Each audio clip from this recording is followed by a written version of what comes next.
देशानां उत्कलं श्रुत उत्कलस्य समदेश क्वापि नास्ति महितळे विज्ञ विचारक मंडली तथा एठारे उपस्थित मोर प्रतियोगी भाई और भौणी माने आज शिशु महोत्सव सुरभि कार्यक्रम रे मु आद्याशा महाकुल सरकारी उच्च विद्यालय संपर्क अष्टम श्रेणी छात्री अटे।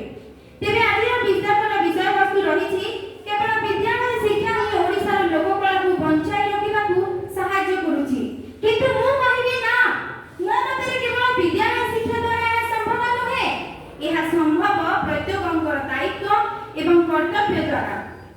तेबे एठारे प्रश्न उठुची लोककला कोन लोककला कहले हम कोन बुझू मु कहिबी लोककला कोन कला ही जीवन एही कला जते बेले गायकर कंठरे नृत्य रे प्रस्तर गातरे लेखनी हुनरे बा कारीगर अनन्य सृष्टि रे रूपायित हुए सेते बेले हा पालटी जाए लोककला। सेति पय मु कहिबी आम लोककला आम परंपरा सबठु नियारा भाई मिलिमिशि ताकू बजाय रखिबा विकास हबरे तही जन दार्शनिकक मतरे culture is like a river that changes with time but never loses its depth and essence आमे जानो आम ओडिसा लोककला बहुत पुरातन आम ओडिसा ओडिसी नृत्य सारा विश्व रे प्रसिद्ध पुनी छऊ दासकाठिया पाला आदि आम ओडिसा लोककला उदाहरण। हाँ भाई भौणी माने आमर ए ओडिसा माटी तार लोककला को नै विश्व दरबार रे परिचित एहार उदाहरण हैला हॉकी विश्वकप रे लाखर कलाकृति पुनी ओडिसा लोककला रे आसे छऊ नृत्य पट्टचित्र संबलपुरी नृत्य ओडिसी नृत्य दंड नाच घोड़ा नाच बाघ नाच कंढेई नाच संबलपुरी नृत्य डाल खाई रसकिरी भली अनेक मनमोहिनी परी नृत्य किंतु सेथि मध्यरु केतेक एबे लुप्तप्राय हेबाकु बसिछि। आगरु गाँ दांड रे छऊ दासकाठिया पाला आदि देखिबाकु मिलुथिला किंतु एबे ताहा देखिबाकु मिलु नाही। पूर्वरु घरे घरे लक्ष्मी पुराण भागवत महाभारत रामायण आदि पाठ पढ़ा जाउथिला किंतु एबे ताहा पाठ पढ़ा जाउ नाही।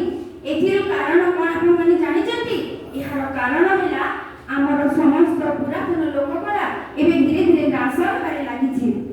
तेबे एहाकु बंचाइबा पई जे केवल विद्यालय शिक्षा यथेष्ट नहे एहाकु बंचाइबा पई प्रत्येक ओडिसावासींकर कर्तव्य एवं दायित्व आवश्यक।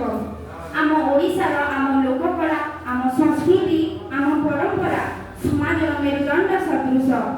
विद्यालयर कथा मु एबे कहिबाकु चाहिबी विद्यालय अनेक कथा शिक्षा दिए थाए गोटे छोट पिलाटी भल पाठ पढ़ी परीक्षा रे उत्तम नंबर रखिबा तार उद्देश्य रही थाए। हां लोककला संपर्क रे से ज्ञान अर्जन करि पारे किंतु तार वास्तव रूपायन केवल समाज रे ही परिलक्षित होई थाए।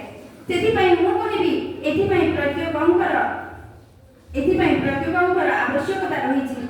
तेबे विद्यालय रे छोट पिलाटी पाठ पढ़ी थाए सत किंतु तार वास्तव रूपायन केवल समाज रे ही परिलक्षित होई थाए।